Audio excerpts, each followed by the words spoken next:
soo weydiiyey su-aasha wuxuu yidhi sidee ayay laantaaf soomaaliga ee b b c-da ku bilaabantay haddaba iyadoo b b c-da qaybta dibadda la hadashaa waxa ay bilowday hawsheeda sanadkii 1932 waxaa lagu bilaabay af ingiriisiga afafka kale waxaa ugu horreeyey afka carabiga oo la bilaabay sanadkii 1938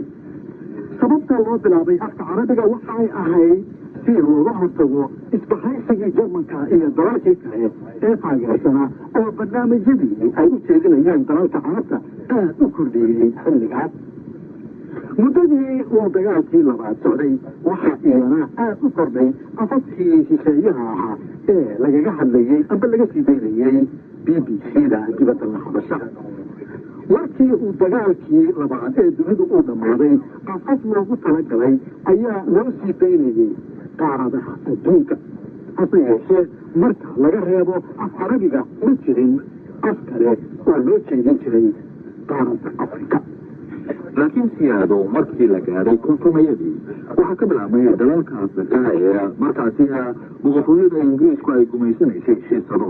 reedooga magaalada qahra ayaa bilaabay barnaamijyo dhiirigelina waxaana sii xoogoobay xiisadii dagaalkii ka taagnaa suwayskanadka sababahaasi awgood ayaa xafiiskii mustacmaraadka ugu qaabilsanaa ingiriiska uu ku fikiray waxaa arrintaasi b b c-du ay ka tari karto julaay sanadkii 1956 ayaa siyaado in la orantay gordon waterfield oo madaxa ka haray jiray qaybta carabiga ee b b c-da uu u sheegay ninkii ka sameeyey in xafiiska mustacmaraadka ee dowladda ingiriiska uu doonayo inuu ogaado inta ay ku kacayso in af soomaaliga b b c-da laga sii daayo waxaanu u sheegay inay aada u danaynayaan arrintaasi ilaa iyo intii ay maqleen in idaacadda qaahira ay ku tala jirto inuu bilowdo barnaamij af soomaaliya dhinaca kalena haddaba xagaagii sanadkii 1956 oo dhan sanadkii ingiriiska ka fadhiya hargeysa sir theodore by ayaa dowladii dalkan britain ee waktigaasi tirada haysay waraaqo iyo telegraamyo siistaba jooga u soo diri jiray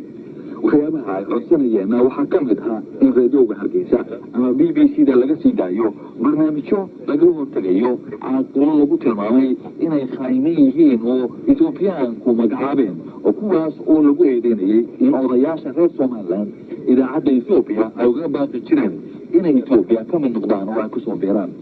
bishii sebtembar sanadkii 1956 ayaa xafiiskii gumaysiga ee boqortooyada ingiriiska si rasmi ah ula soo xidhiidhay b b c-da oo uu codsaday in la sii daayo af soomaaliga afka hawsaha iyo sawaaxiliga barnaamijkii ugu horreeyey ee laanta afka soomaaliga ka baxa waxaa siyaad xasan uu baxay 18 bishii julaay sanadkii 1957 waxaana furay xaaji cabdi ducaale allah u naxariistee iyadoo lagu furay barnaamijkaasi musiga astaanka waa laanta afka soomaaliga idaacadda b b c-da oo aad ilaa makaba maqasho oo uu sameeyey allah u naxariistee cabdullaahi qasi fanaankii weynaa ee soomaaliyeed wadadii uu noo soo qoray siyaad xasan cabduulax dhegeystayaal intaa ayaan ku dhaafaynaa haatana aniga cabdullaahi xaaji waxaanu ku dhaafaynaa codkii macaanaa ee saar axmed